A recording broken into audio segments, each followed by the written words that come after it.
কিছু আছে কিনা তোমরা কি কখনো ভাবছো? আমাকে রেসপন্সিবিলিটির কথা বলতেছে মা। আমাকে কেন বুঝাইতেছো তুমি? আমি তো ইররেসপন্সিবল, আমি তো সবকিছু করছি, আমাকে তো নিজে নিজে ঘরের ভিতরে বসে রাখছি, তাই না? বাবা মাঝে মধ্যে কি মনে হয় জানো, আমি মানুষই না, তোমরা আমাকে এরকম ফিল করাও। কি তন্ময় তন্ময় করতেছিস কেন? এখানে কথা বল। অমানুষের মতো প্রত্যেকটা দিন কাটাইতেছি আমি, আমি কোনো কমপ্লেইন তো কোনোদিন করি নাই। একটা ফ্রেন্ড গিয়ে জাস্ট বাসায় আমি খাওয়াইছি একটা বেলা, তুমি আমাকে ইররেসপন্সিবল বলে দিচ্ছ।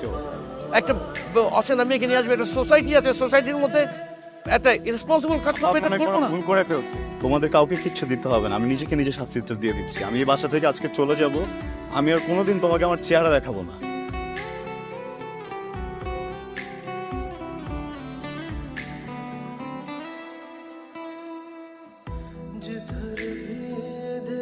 কি খোঁজ পাইছো? হারুন খোঁজ পায় না? না